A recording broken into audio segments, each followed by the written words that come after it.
Indonesia, salam Nusantara dari Sabang sampai Maroko, dari Miangas sampai Pulau Rote. Mantalah iman kita, mantalah kasih kita, mantalah pengharapan kita. Tentunya dalam Yesus Kristus menjadi Tuhan dan Juru Selamat kita dan Juru Selamat dunia. Jangan katakan bahwa Yesus bukan Tuhan, jangan katakan pula bahwa Yesus bukan Juru Selamat. Dia adalah Tuhan, Dia adalah Juru Selamat. Kalau engkau percaya, engkau akan diselamatkan. Engkau tidak percaya, engkau akan dihukum.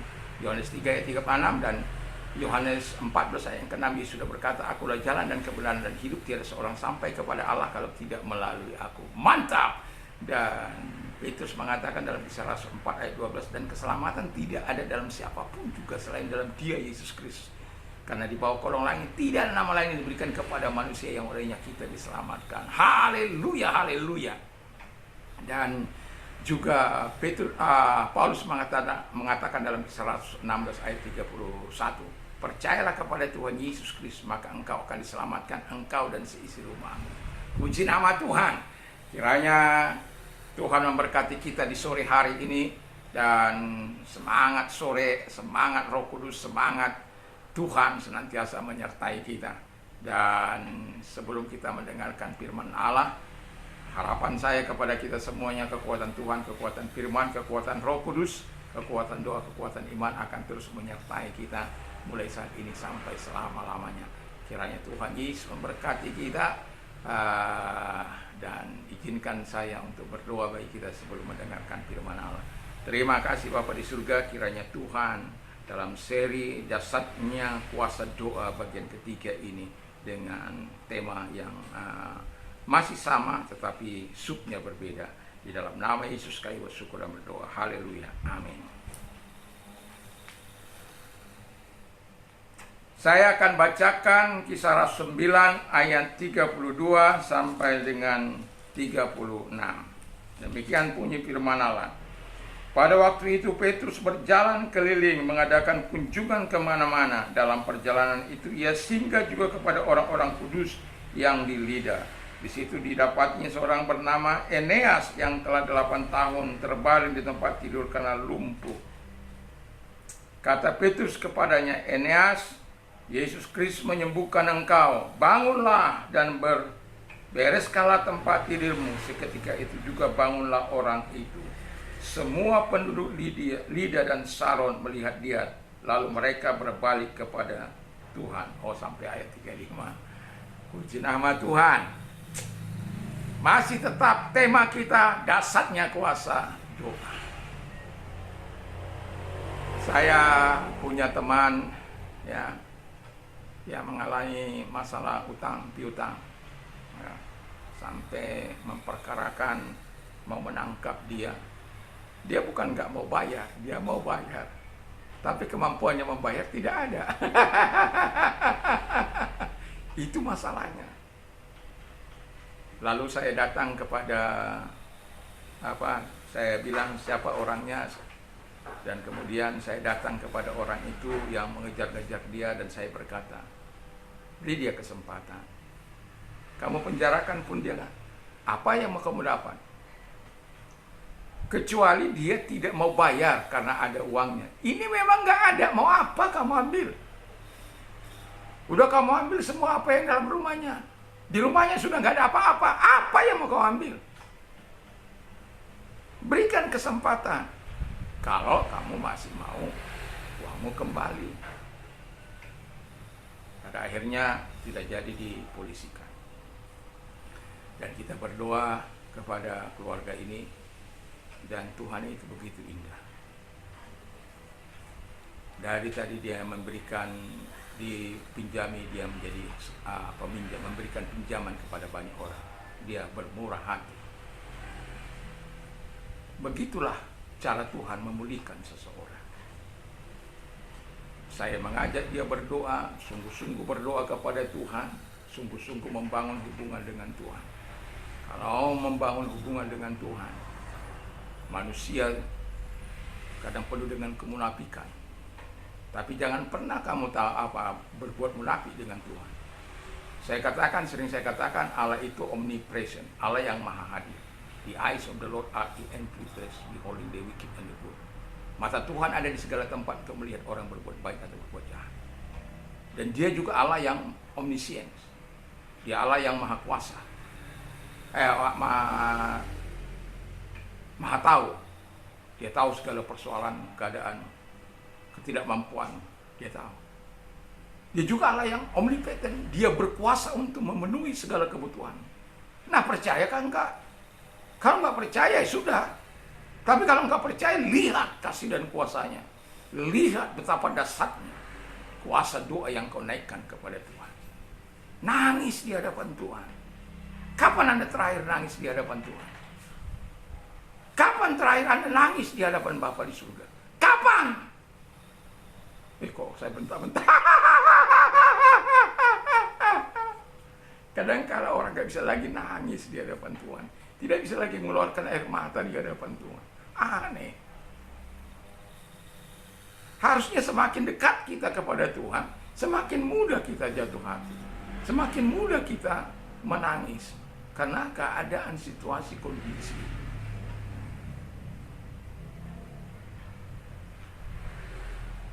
Rekaman ini di sore hari. Di siang hari saya menangis di hadapan Tuhan.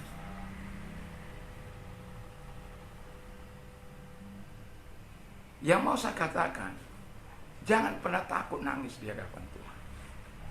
Kadangkala saya sudah sempat mengatakan, air mata mengalir, asing rasanya. Kemudian hingus bercampur hingus, seperti apa sudah rasa coklat. Banyak lah itu. Nano.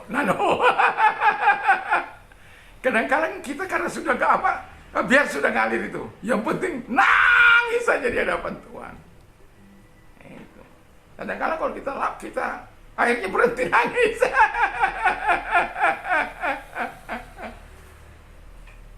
Kalau dia meler itu tambah sedikit, tambah hancur hati kita di hadapan Tuhan.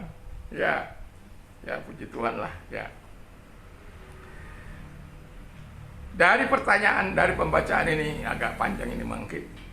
Dari pertanyaan, dari pembacaan tadi, apakah dampak dasarnya kuasa doa bagi orang percaya? Dampak kuasa doa bagi orang percaya menurut Kisah Rasul 9 ayat 32, 9 ayat 32 sampai 35 adalah membuat orang-orang bergairah melayani. Jadi kalau kamu berdoa fervent in spirit, jadi rohmu itu menyala-nyala untuk melayani Tuhan. Tapi kalau ada orang katakan hidup dalam doa tapi tidak melayani, tidak suka melayani Tuhan dengan roh yang menyala-nyala,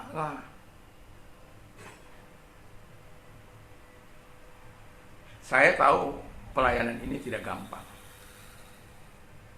2 kali 1 hari itu tidak gampang. Ribuan khotbah sudah saya lakukan.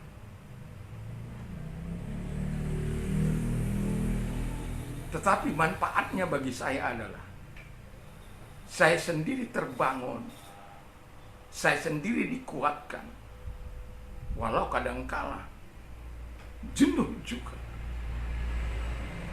Ada saat di mana buntunya inspirasi. Ada saatnya sekalipun sudah baca buku, sudah baca Alkitab, sudah berdoa, tapi seolah-olah Tuhan biarkan. Sampai kita katakan, hari ini saya tidak siap melayani Tuhan. Tiba-tiba datang sur. Kalau sudah tiba-tiba datang sur, anak saya berpanggil. Setelah saya catat rekaman, ada beberapa waktu saya tidak rekaman. Itu proses.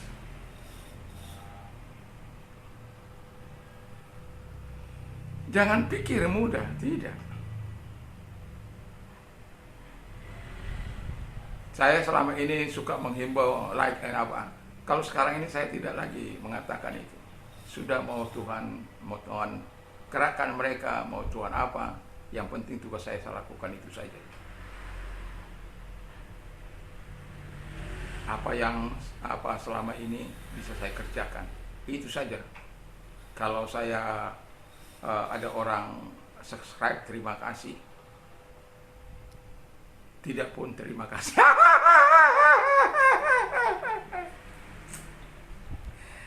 Walaupun sering saya menggobrak-abrik teman-teman untuk ini kan tidak bayar, tidak apa. Tetapi kadangkala dipikir saya jadi pengemis. Ya, pola pikir kadangkala berbeda.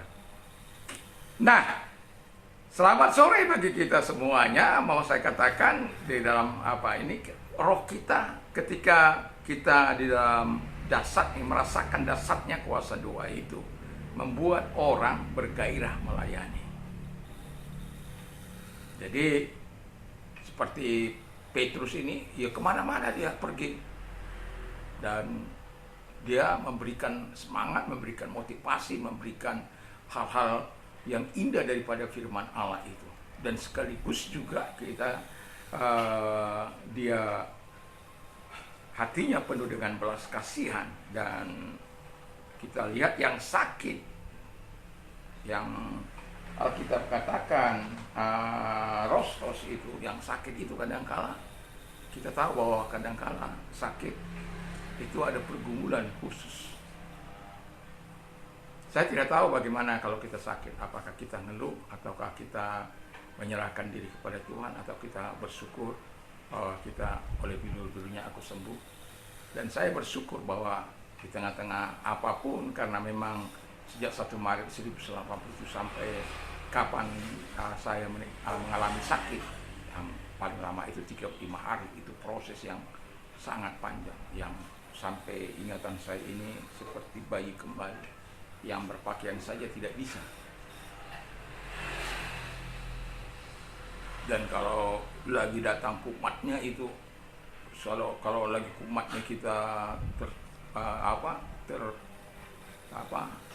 tertelungkup, ya tertelungkup aja sampai berapa lama itu, sedikit bergerak, wih, luar biasa sakit.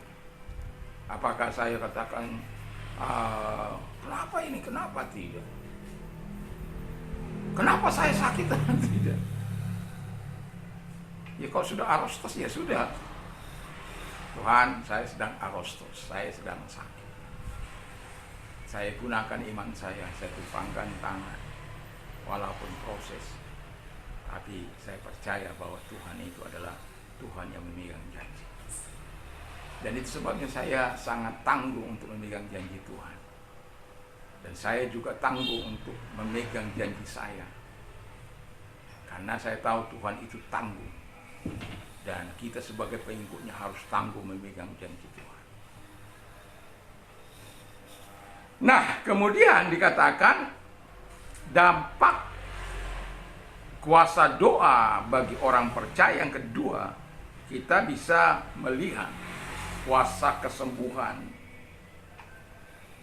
yang mengalir dari hidup kita. Kita bisa menyembuhkan orang sakit. Saya tidak tahu berapa kali kita mengalaminya.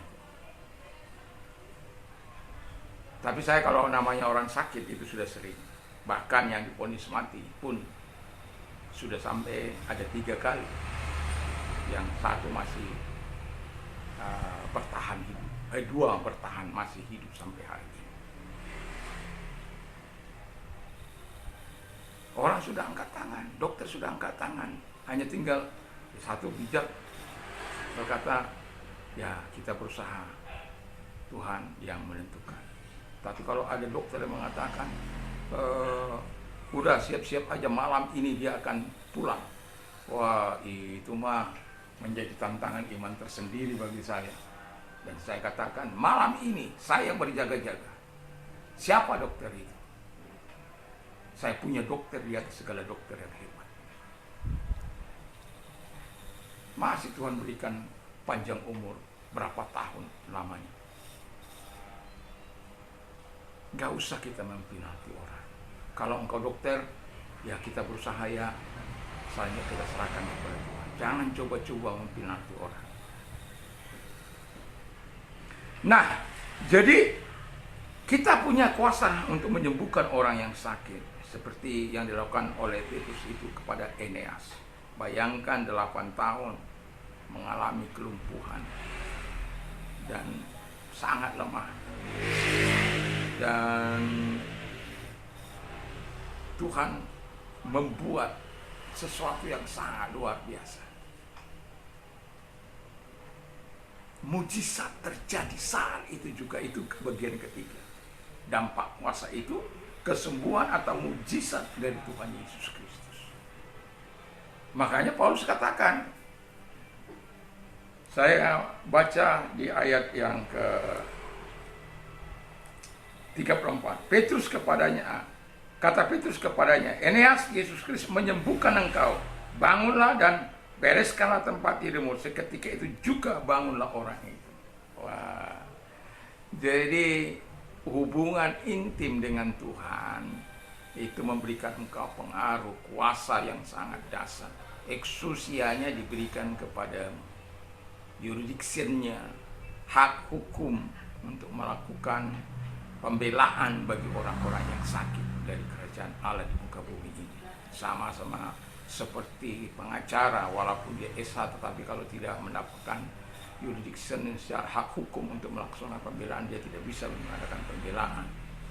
Dia harus mendapat dari kehakiman.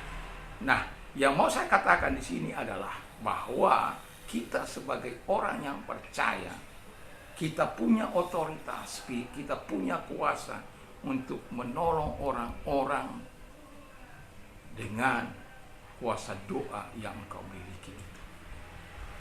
Pertanyaan saya adalah, yakinkah engkau bahwa dalam hidupmu mengalir kuasa doa yang dahsyat itu?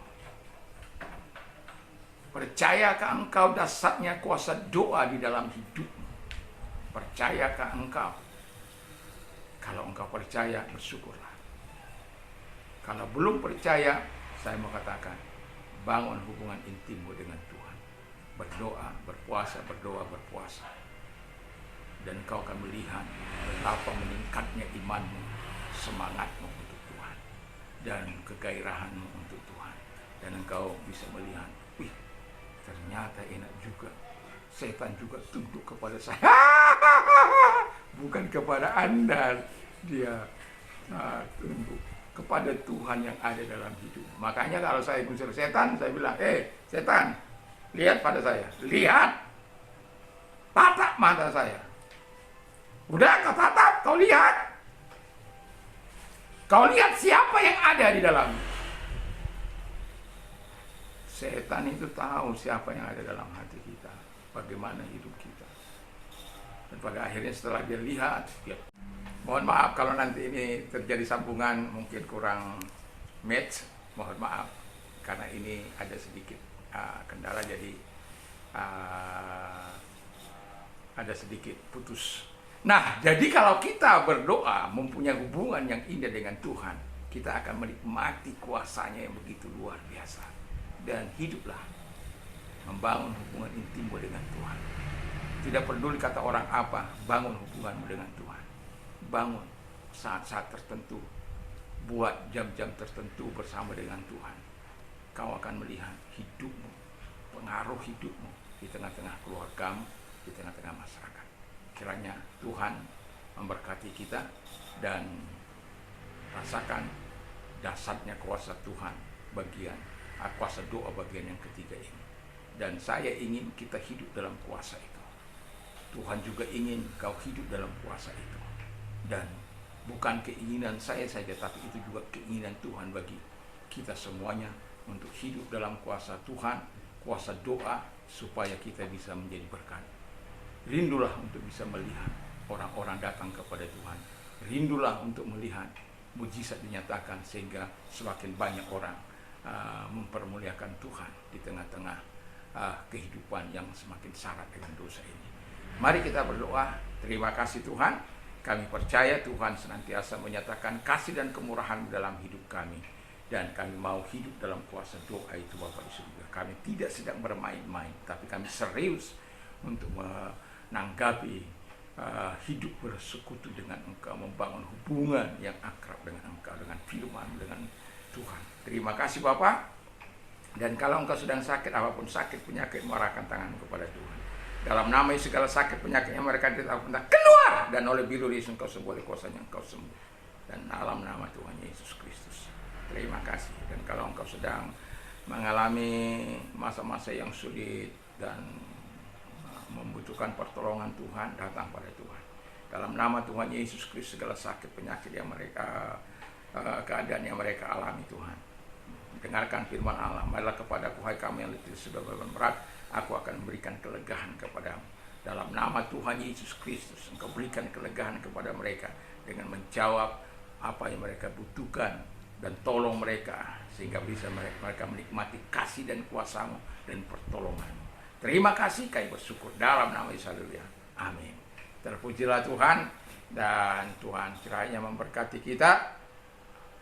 Dan jangan lupa kalau mau berdonasi ada nomor-nomor di bawah ini. Tuhan Yesus memberkati. Mantap, mantap, mantap. Selamat sore. Oh ya, lupa. Jangan lupa untuk berdoa, memperkatakan firman Allah. Berdoa, memperkatakan firman Tuhan. Tuhan Yesus memberkati. Amin.